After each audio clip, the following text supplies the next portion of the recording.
Well, I hope you guys are having a great Monday. Happy Monday. Happy Monday. I am home. I am home. So today I am not in the office, but I wanted to still get on and chat with y'all today.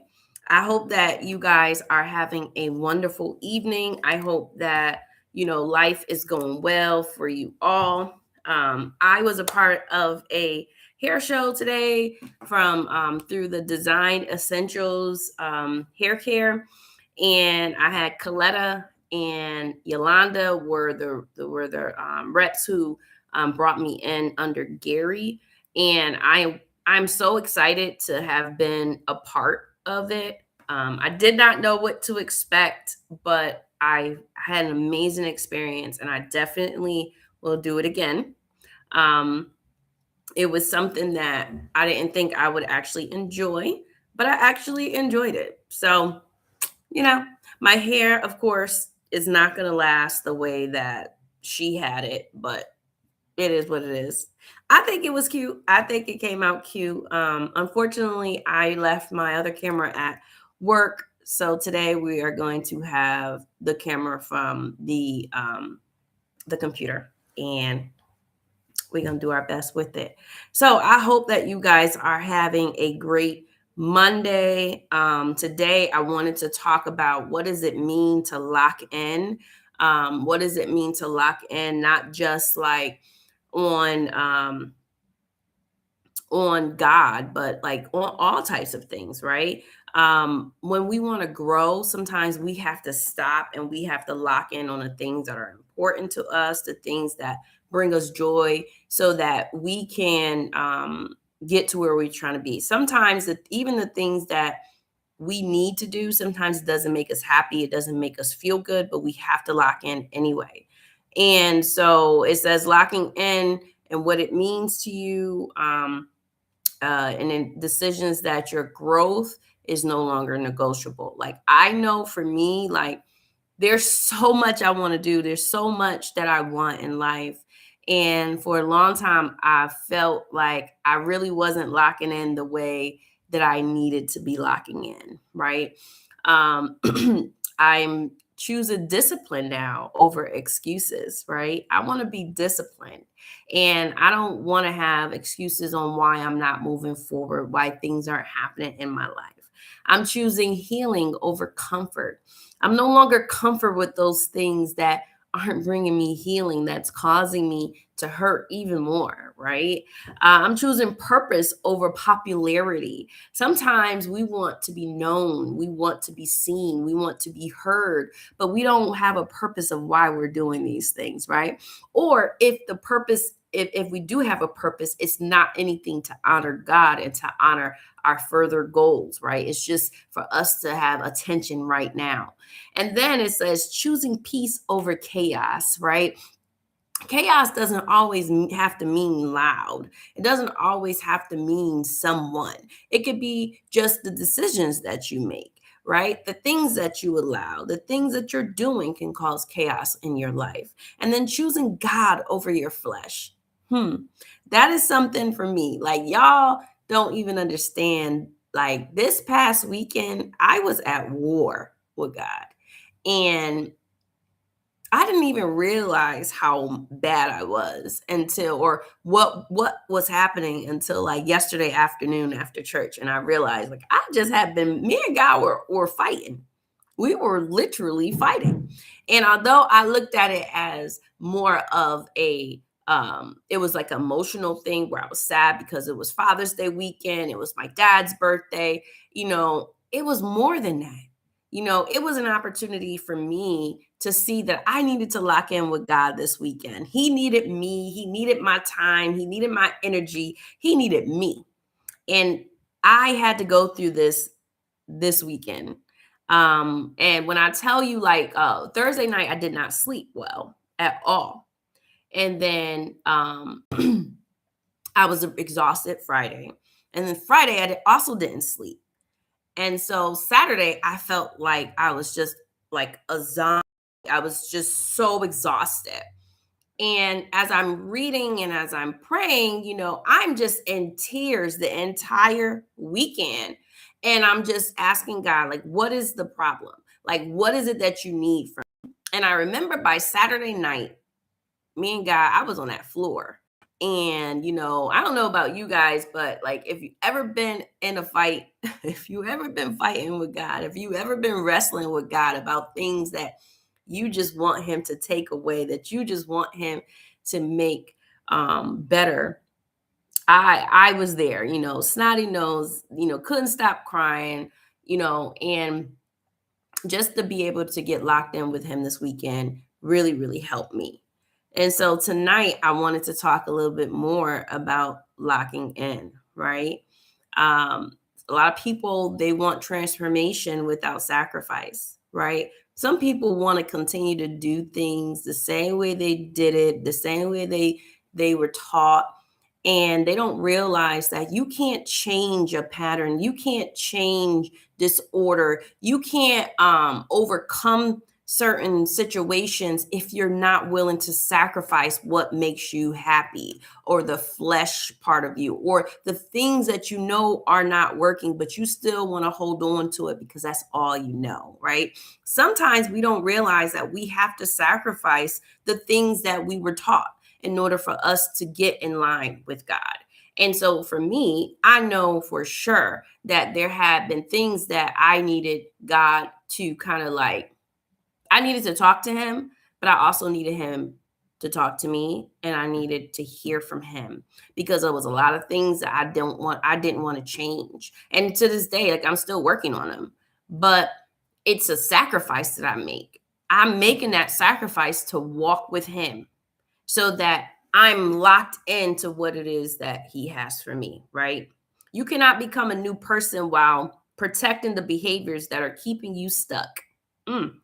I'm going to read that again. You cannot become a new person while protecting the behaviors that are keeping you stuck.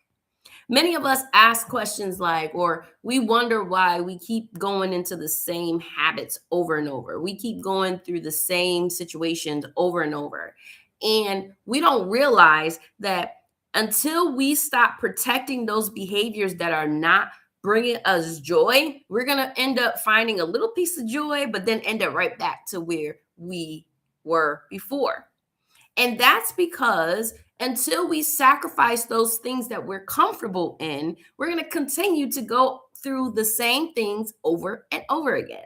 So when we're talking about locking in, that's what I'm talking about. Lock in to those things that you need God to change. Lock in to those things that are no longer bringing you joy, or that is just not good for you.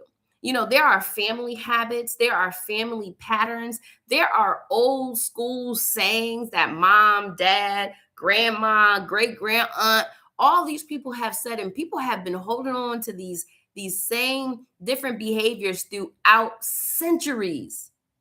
And then they wonder why they're not happy. And they wonder why their life isn't being fruitful. And so this weekend, going through the lock-in stage with God, this weekend, and fighting and just being tired. I was tired, y'all, because God is like, listen. And I'm like, no. And and I know it was me being disobedient. It was me being stubborn. But he had to get my attention, so he made me miserable for the weekend in order for me to sit with him, right? So I'm going to read Proverbs 4:23. It says, above all else, guard your heart, for everything you do flows from it. Locking in starts with protecting your heart, mind, and energy. Not everybody deserves access to me, to you. Not every opportunity is your assignment. Not every relationship is your purpose. Oh, Jesus. When I tell y'all, like, God was speaking this stuff to me, because I'm just like, why do I keep finding myself in a situation around people and places and things where people take advantage of me, where people just treat me like crap and then make me feel bad, right? This is the stuff that I was talking to God about. And like I told y'all, I'm going to be real, right? because I started to feel as if I was constantly being abused and used. And I was like, God, why? Like, I'm a good person. I do what I'm supposed to do. Like, I'm doing my work. I'm doing what you say, and I'm still going through this stuff. And God is saying to me, not every opportunity is your assignment, Tasha. Not everybody around you deserves you, right? And not every relationship is your purpose. I am not here to save everybody. I'm not here to help everyone. And if I'm not paying attention, I'm going to continue to do those things that's going to keep me sad. That's going to keep me burnt. That's going to keep me empty. And so God was saying, lock in with me this weekend.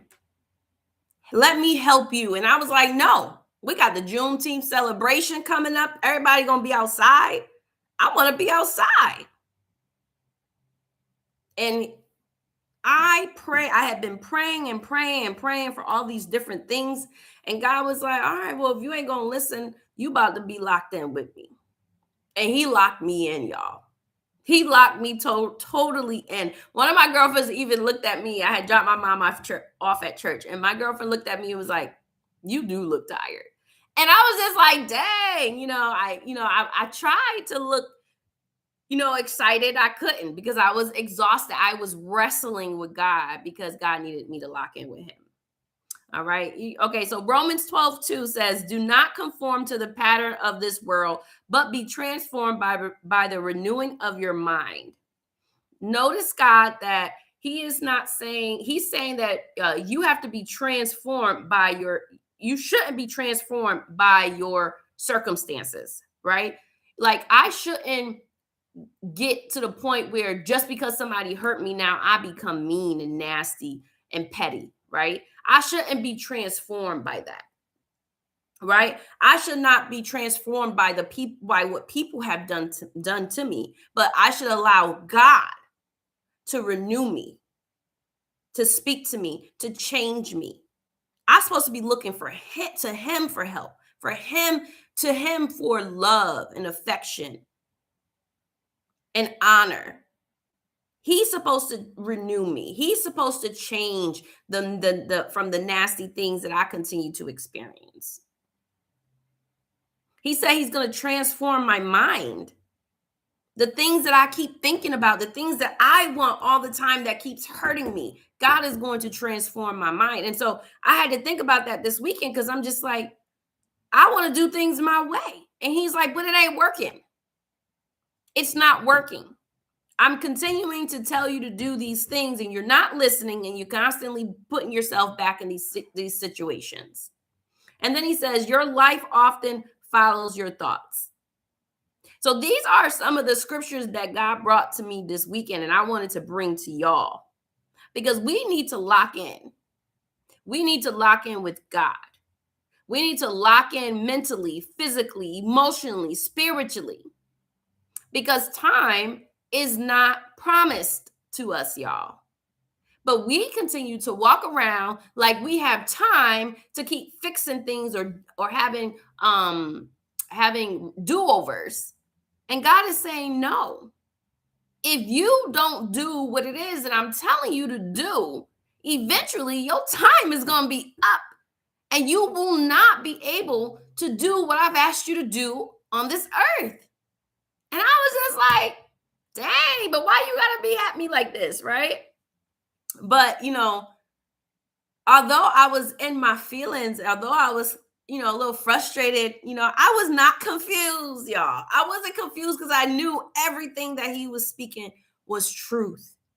And although I did not want to hear it, although it made me angry, because I was angry by some of the things that had just been happening to me, because it's like, dang, like I've just been doing my best to be a good person, to love, to be honest, right? I haven't always been that way, right? I haven't always been a good person. I haven't always been an honest woman.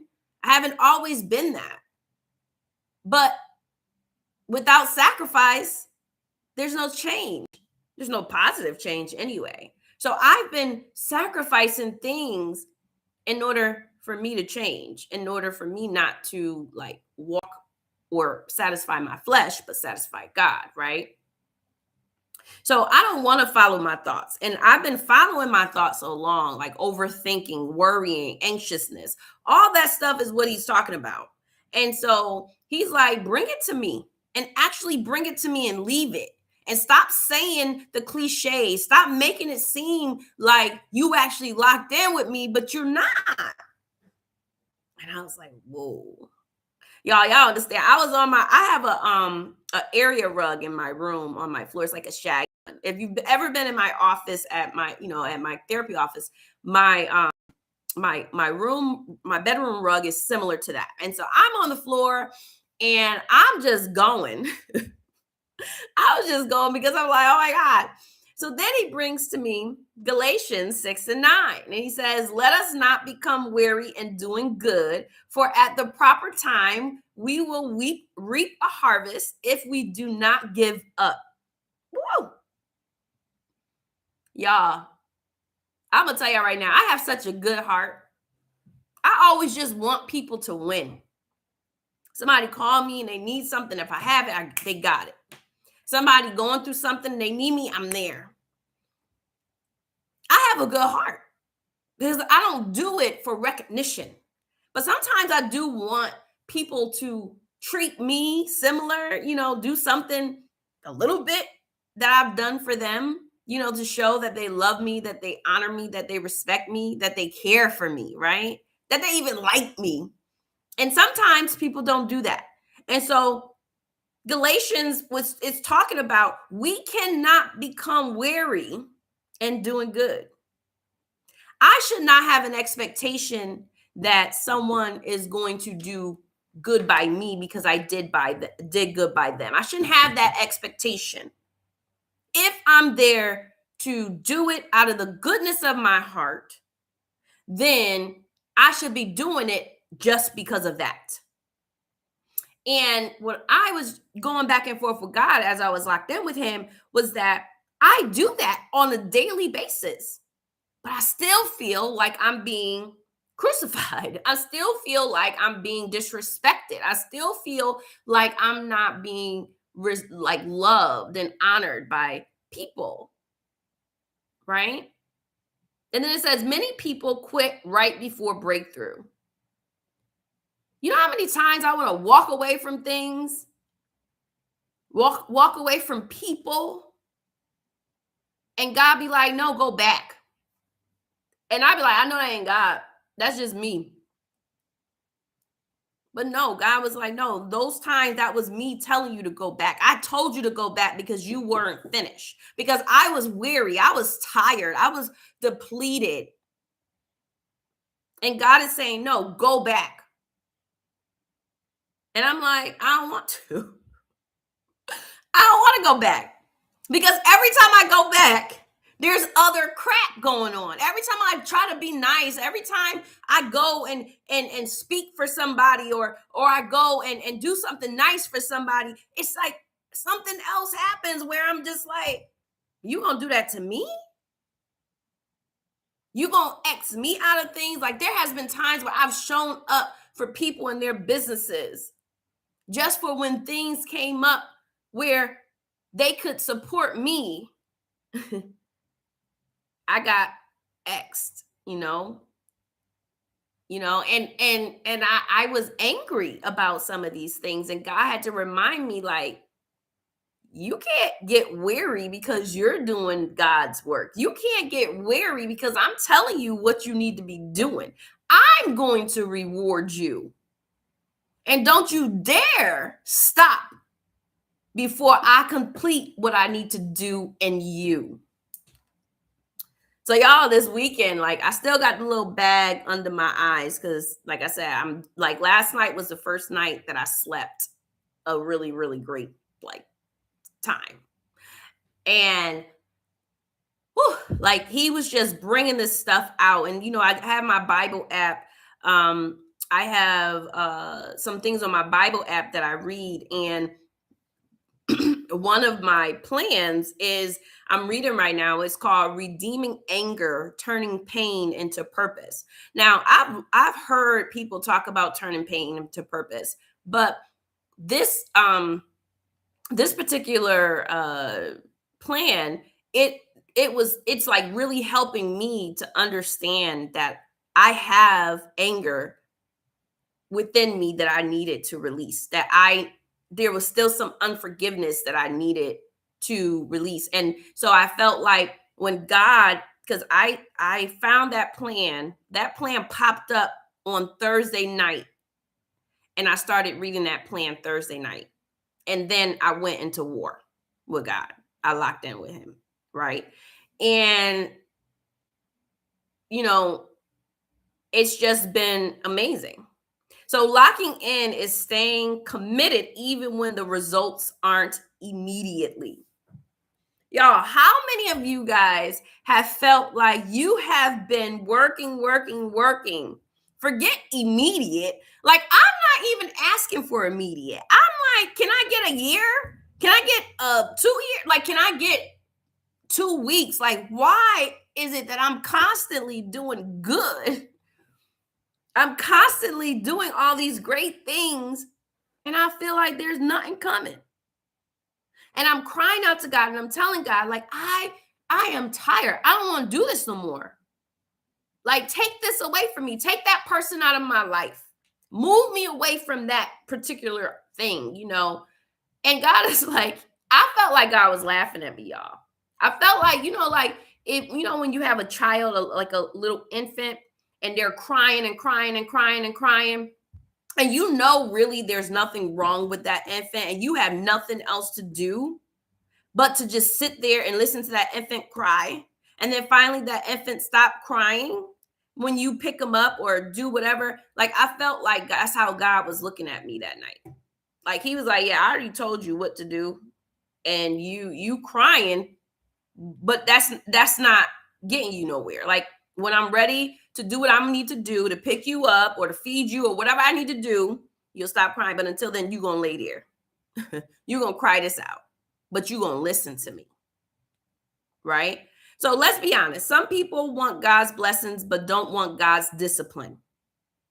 Everybody, like, I was at the hair show today. I happened to be around a lot of women of faith, and I was so grateful because you could feel it in the room. It was a shift, right? And we were just saying how there's so many people out here that speak a good game about God, and they talk about church, and they talk about what we're supposed to be doing. Like, when things happen, all of a sudden God is like the center, but they don't live like they love God. They not walking in discipline of God. And walking in discipline of God it's not always fun. It doesn't always look good. It doesn't always feel good. Again, it's a sacrifice, right? So you cannot hear God's voice while constantly drowning in noise. So that extra attention that you're looking for from people, right? When God is telling you, I gave you everything you need, and you keep looking outside, or you keep looking over that thing or that person, or you're not hearing me because it's too hard for you to be disciplined. And then I even thought about Sunday. Well, yesterday my pastor, talked about on Father's Day, and how he was like talking to the men, and he was just saying how, men are like, they need to be able to be responsible. Like, you could be a great dad, but what are you showing your child?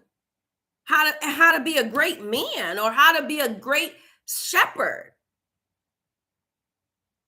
How are you, like, what are you showing when you have kids that you're not taking care of, or you have children that you're taking care of but treat the mother like crap, or you have children that you are taking care of but you are dating 7 women, right? Or you're out here spending money on women but not taking care of your kids, or you have 7 kids but can't take care of them and get mad because you can't take care of them.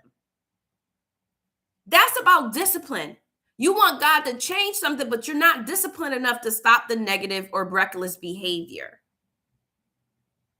And it's not just men, y'all. I'm not saying that. I just brought that up because that's what my pastor was talking about, because he came from Job. And he was talking about how Job was disciplined. Job believed what God said, even when it hurt him, even when his family was doing the most and he lost it all. He still was there, believing that God was going to make a way because he was disciplined. And the devil did not like it. And the devil thought he would lose. But no, the devil has won so many souls because people don't want to be disciplined, because it's easier to be undisciplined or disobedient or out of order than to be disciplined. It's easier to do that. It's easier for us to say, I don't want this. I don't want to go by the rules because it's going to take 2 weeks. So I'm going to do it the shortcut, and then 5 years down the line you get audited and now you're in trouble, right? Or a woman who that you should not be with this person, but now 5 years down the line you have a baby that this person don't want to take care of, but you knew that from the beginning, but your flesh was too weak. Same with men. You already have financial issues, but you continue to do what you're doing, trying to be in relationships with this woman and that woman, having children with this woman and that woman, but can't take care of your responsibilities. People in general, knowing that you don't need a new car, you don't need new clothes, you don't need a new home, but we just continue to do things because we're not disciplined. And we're not listening to God, so we're not locked into what he's saying. And I'm guilty. I'm guilty with it too. And that's why there are cycles. There are cycles that, was it Jonathan? I forgot the singer name, but he has a song. It's called Cycles.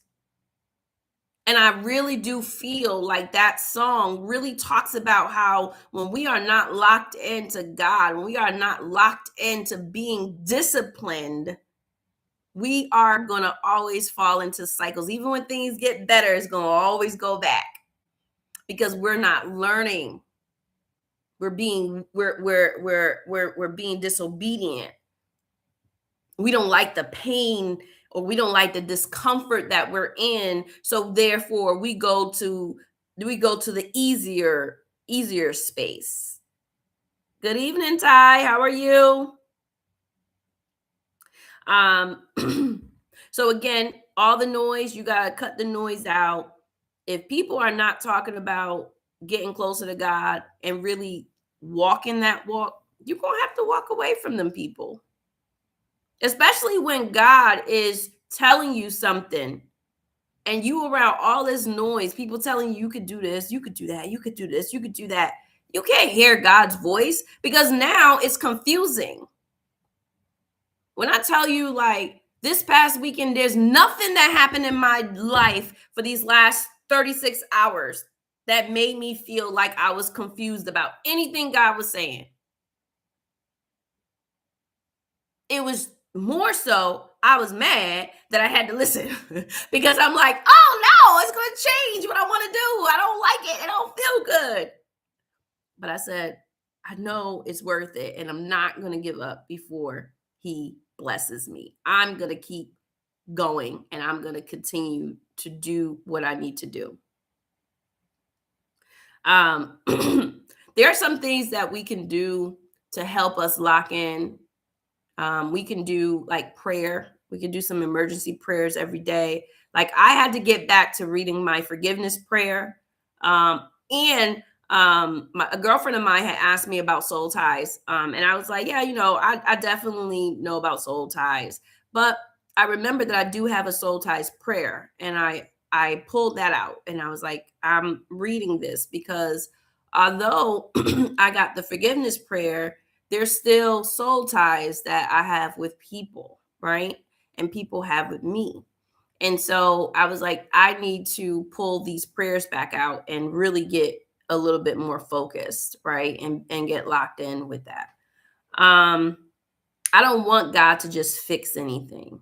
I really just want to continue to have this daily conversation with him so that I can start being more disciplined and being so like stuck with him or locked in with him that even when things are going haywire, I know how to move.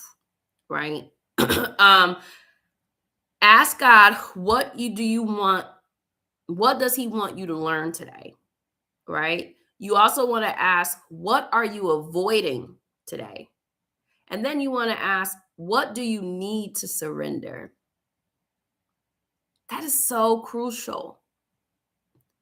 When you ask God, what is it that you want me to learn today? What am I avoiding? And what do I need to surrender? I think I talked about this in like episode 17. I talked about, like before you scroll, pray, right? Get closer to heaven, right? Before you scroll on your phone. But I'm gonna also say this before you start your day, y'all. These are some of the things that you need to be asking God so he can guide you. If you wake up early in the morning, like 4 or 5 o'clock, start praying, asking God, what is it that you need me to do today? What is it that I need to learn? What do I need to avoid? Right? And what is it that I need to surrender? This is how you can start locking in with God a little bit more each day, right? Each day, just a little bit more. Reading scripture, like I said, I spend some time with God about 30 minutes a day, sometimes shorter depends because God is not looking for us to have a set time all the time. We can have as little as 5-10 minutes as long as our heart is close with him and we are not just doing it because we're rushing, right? Or we think that, oh, I just need to do. No, you actually want to have that relationship and that closeness with God. But God does not say we got to be there for an hour or an hour and a half or all this long time to get close to him. So 5-10 minutes a day, if you can, the Holy Spirit will enter. And those are the days that things will probably go longer when the Holy Spirit is really in there. It shouldn't only be when you're going through something, right? When you're struggling with something. These conversations with God need to happen constantly on a daily basis. We need to stop looking at the Bible just for information and really look at the Bible as transformation. Like really read what the Bible is saying because it's instructions in there. And if we follow the instructions in the Bible, we will be less disoriented, disobedient. We will struggle less. We will make better decisions. We'll be less confused, less anxious, less worried, right? And as a therapist, yes, I agree that therapy and the Bible go together. But I'm going to tell you right now, there are some things, if you constantly keep yourself prayed up and read up, there are some things that you won't deal with mentally.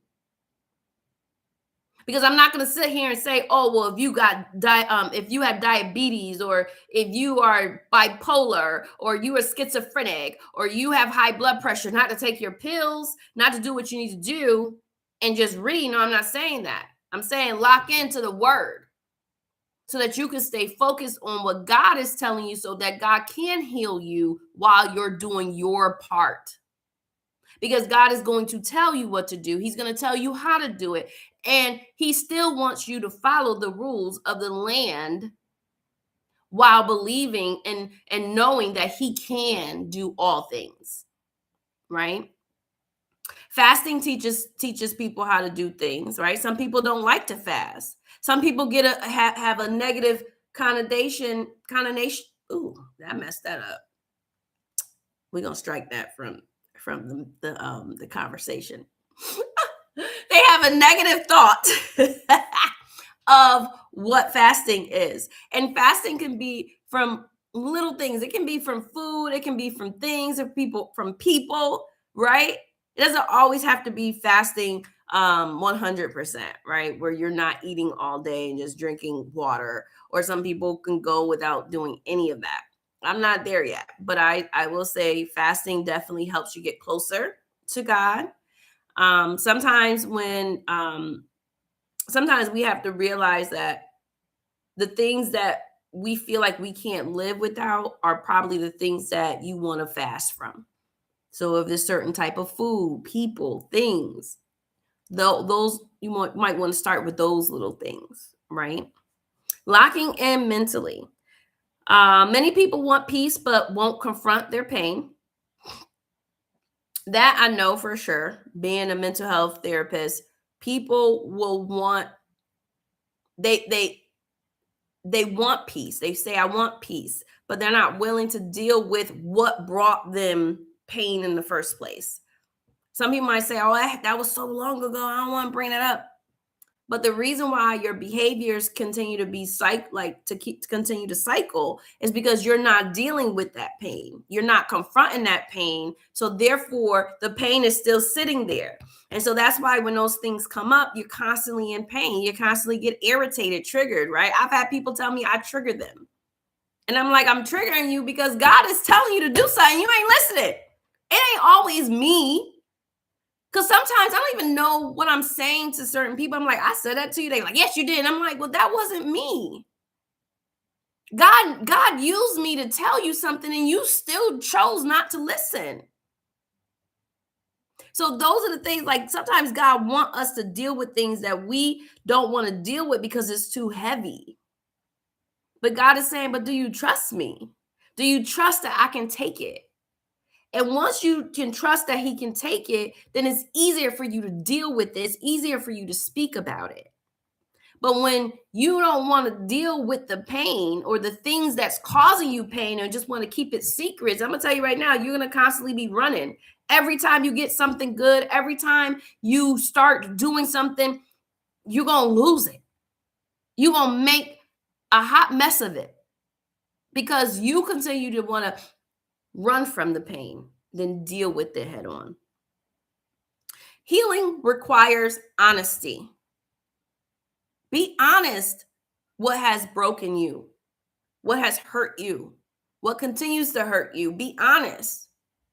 Sometimes we don't want to be honest. And so we also hold on to those things. And then if somebody is doing something to us that triggers us, we now blame them and everybody else who's around. But it's like, no, be honest. I don't like when people yell at me. Why? Because when I was younger, my parents, all they did was yell at me. I got blamed for everything. Or I don't like when you hit on me or push me. Why? Because I was in an abusive household growing up.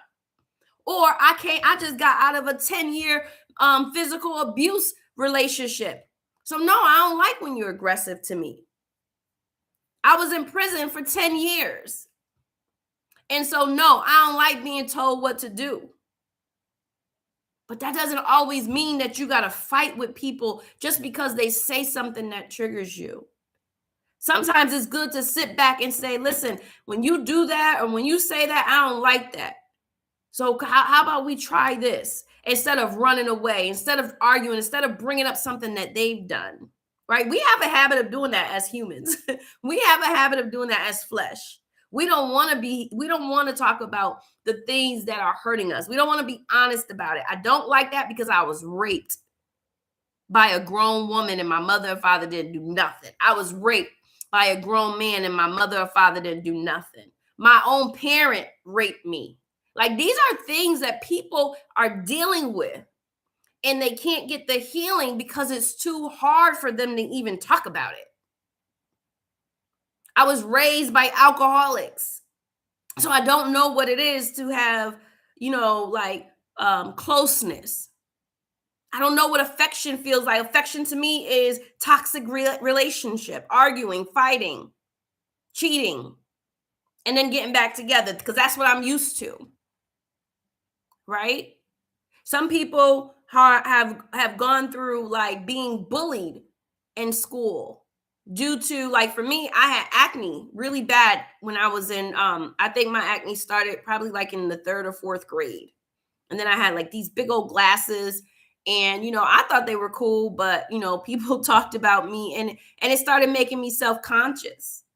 And for a long time I didn't realize that those things was making me self-conscious.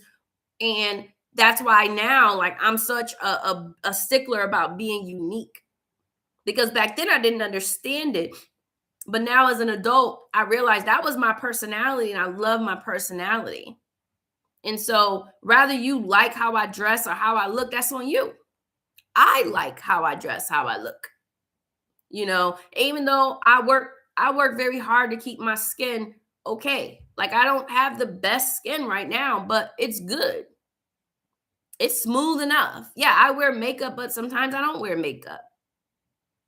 But growing up, you couldn't tell me that I was cute because I felt like I was beat down so often by people who only saw certain things or just wanted to hurt my feelings.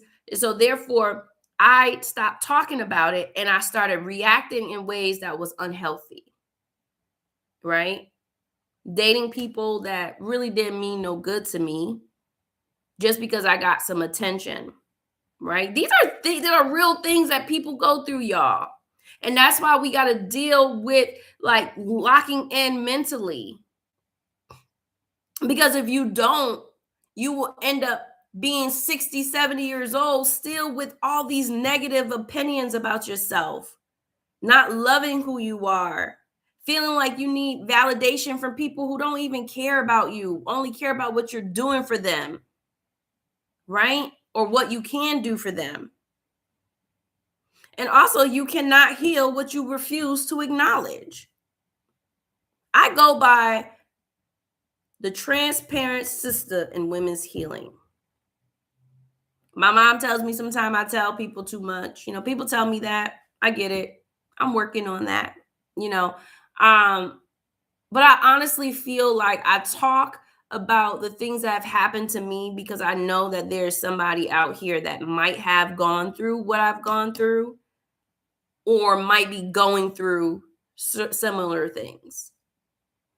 And so it's not to get attention. It's not to, to like throw anything in people's faces. It's really about acknowledging my pain and how I've gotten through it. So, it's really about me acknowledging those things that hurt me so I could start healing. That's why it's hard for me to hold grudges, because it's like, for what? We're supposed to be able to talk through things that we don't like, change our behaviors and move on.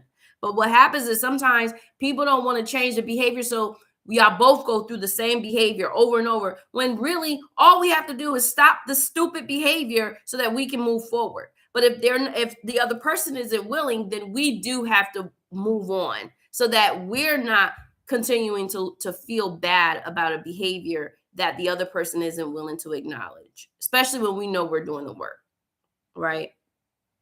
So we're going to practice asking yourself, what thoughts dominates my day, right? If those thoughts keep coming up and they're like, it's distracting you from great things, you need to kind of refocus, give you some positive affirmations.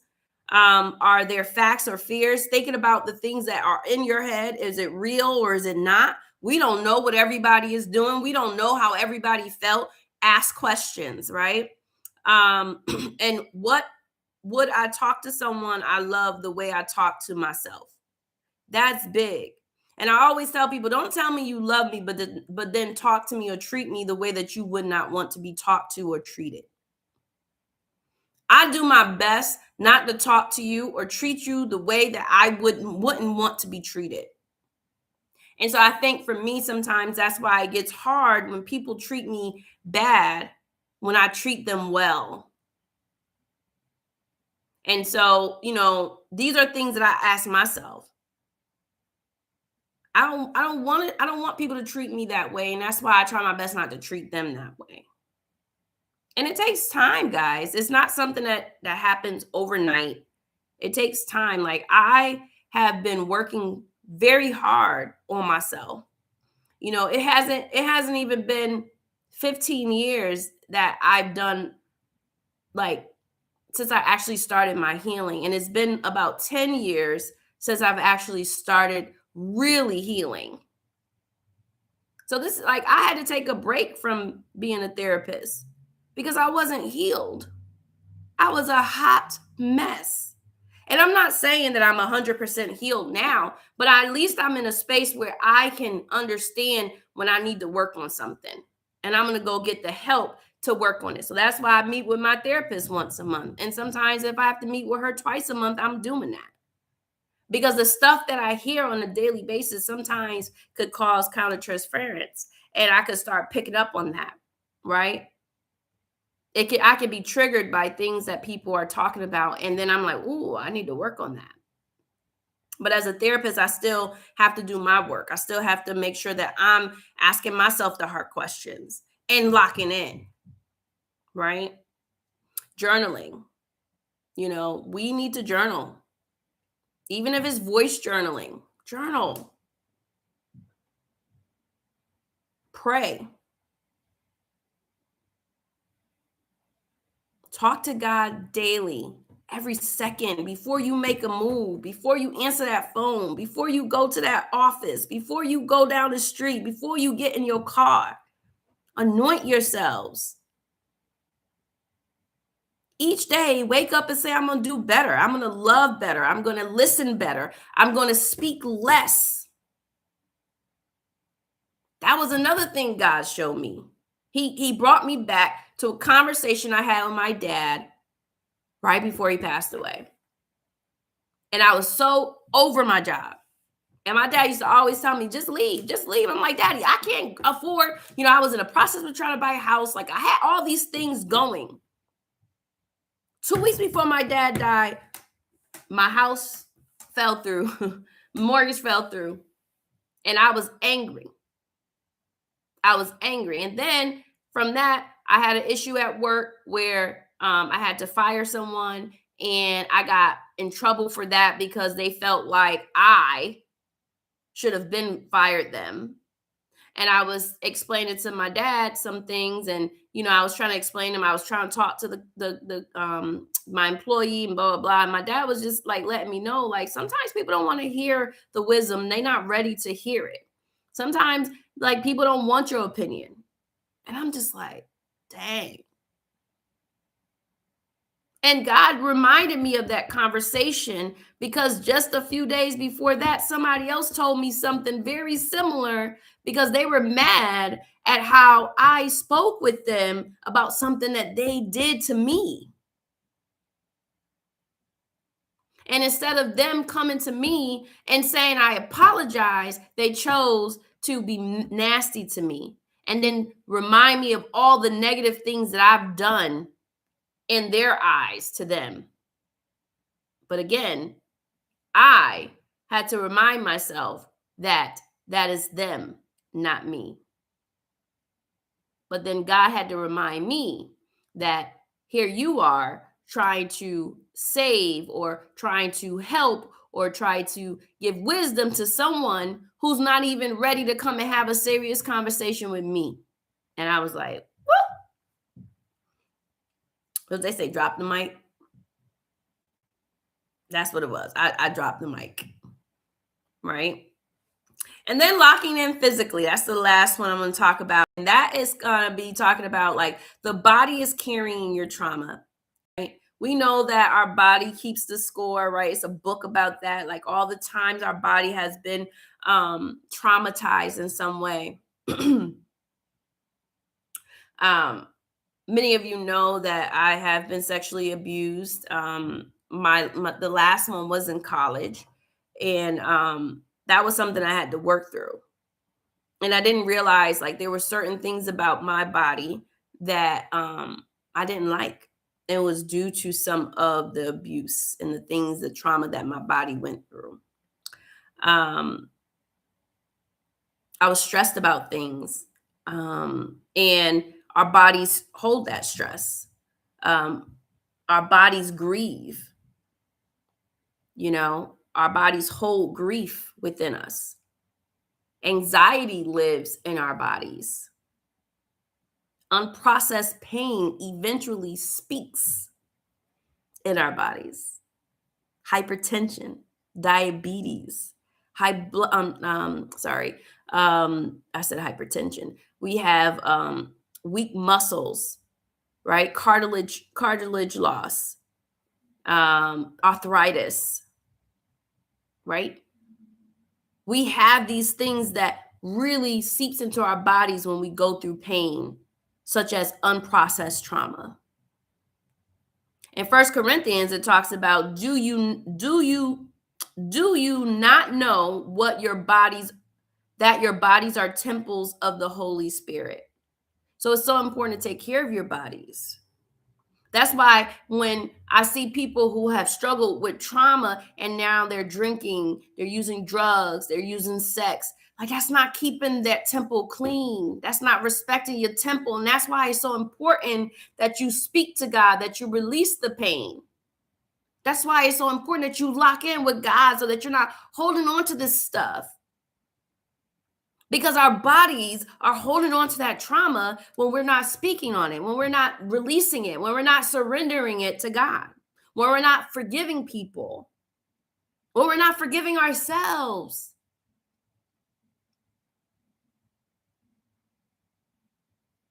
God gave us one body, and we need to start treating it as a blessing.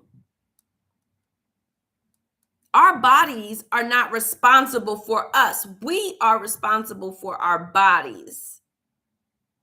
And so that's why I am really big with helping people understand that talk therapy is something that is needed.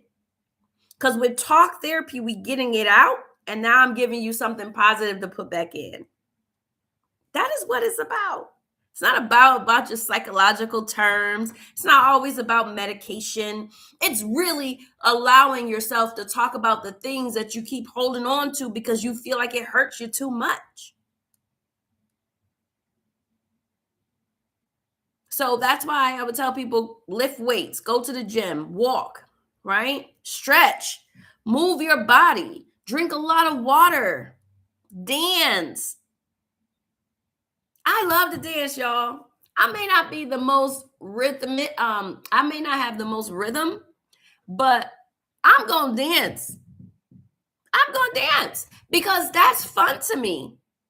And when I'm done, I'm releasing stress, I'm releasing anxiety, I'm releasing all the things of the day. Sometimes all the things of a year, just from dancing and moving and going to the gym, because I'm releasing it. I'm letting it out. I'm leaving it on the floor. Let somebody else stomp on it and kill it, because I'm getting it out of me. Sleep. Some people glorify exhaustion. I remember starting my business. People say, "Oh, Tosh, you got to be up. You got." I don't want to be up all night and all times of night working. I do believe that God is going to provide. So I don't glorify sleep deprivation as something positive. It's exhausting. I want to sleep. Being tired is not a personality trait. I don't want to have to say, "Oh, I've been busy, so I'm so tired." No, I'm tired of saying I'm tired. I don't want to be tired. I want to be productive. And when you are sleeping, you are being productive, not only to your mind, but to your body. Make sure you go in to get your checkups, mental checkups, physical checkups, eyes, ears, teeth. Sometimes we don't even think about how important the teeth health is for our bodies. Your gum health is so important. We need to take care of that. And so tonight I want to leave with you a question. If your body could talk, what would it say you're doing to it right now? What would it say? Would it be positive? Would it be negative? Would it be neutral? What would your body say today? So, guys, we got to lock in. We got to lock in emotionally as well. I just thought about that. Like we got to lock in emotionally. Old betrayals, childhood wounds, rejection, betrayal, grief, shame. And we're walking around acting like we okay. Acting like things don't bother us. Picking things up just to put things back down. We're doing too much. And emotionally, we are not locking in. And that's why many of us are out here hurt. Many of us are out here confused, lost, out here hurting other people because we're not locked in emotionally. We're not locked in physically, spiritually. We're not locked in. We're locked out. So this weekend, while I was locked in with God, and when I was thinking about all the things that I was struggling with, where I wanted Him to release me from, God said, I've been released you, but you ain't been listening. I released you a long time ago, but you held on. And so when He started giving me all these scriptures, it started making so much sense to me. The confusion was gone. So Saturday night, I felt like after I finished all of my crying and my eyes were the size of balls, I realized that it is hard dealing with people who don't want to change. It is hard trying to motivate people to walk the way that God wants them to walk. Or I don't know how God wants them to walk, but just say like they have to know what God wants for them. I realized that it wasn't that I was upset with God. I was upset with myself. I'm exhausted. I had nothing else to give, but I kept trying to give to people. I kept trying to give to the wrong people, put it that way. Because as much as I was trying to give, the much people were taking from me and then making me feel worthless for trying to help them. And so God had to remind me that the things that I was struggling with was me being disobedient to what He already had told me to do. So yeah. So although I wanted to celebrate this weekend and I wanted to be out here in these streets, what they say I wanted to be outside. I did. I really did want to be outside this weekend. But I needed a reset. I needed to lock in with God. And so I don't know about y'all, but I wanted to bring this to you today because it was such a refreshing thing for me this weekend. And at first I thought it was punishment. At first I thought I was just going crazy, right? But God needed me to lock in with Him this weekend because what He has for me, I got to be ready. I have to be ready. I have to be healed. I have to change. And I have to want better, right? And believe that He has better for me. And I do. I do.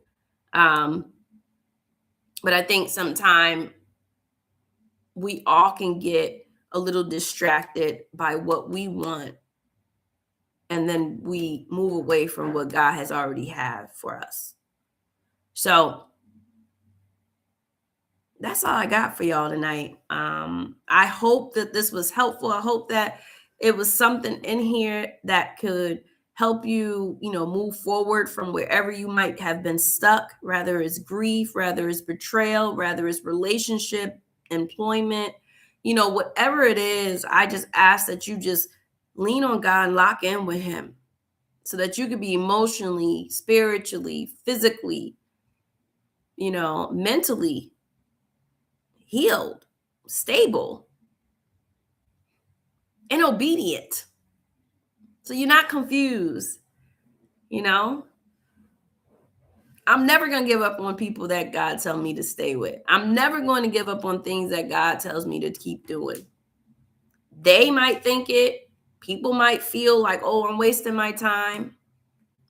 But when I tell y'all I be walking with God and I be like, I don't want to do this. And He just be like, well, I don't want to do certain things either, but I do it because I love you. That's how I feel that me and God be talking, y'all. So that's what I got for y'all. I hope you guys have a wonderful week. Remember, it's your girl, Dr. Tasha Rose, your transparent sister and women's healing. And I want you to know that I love you and God loves you too. Peace.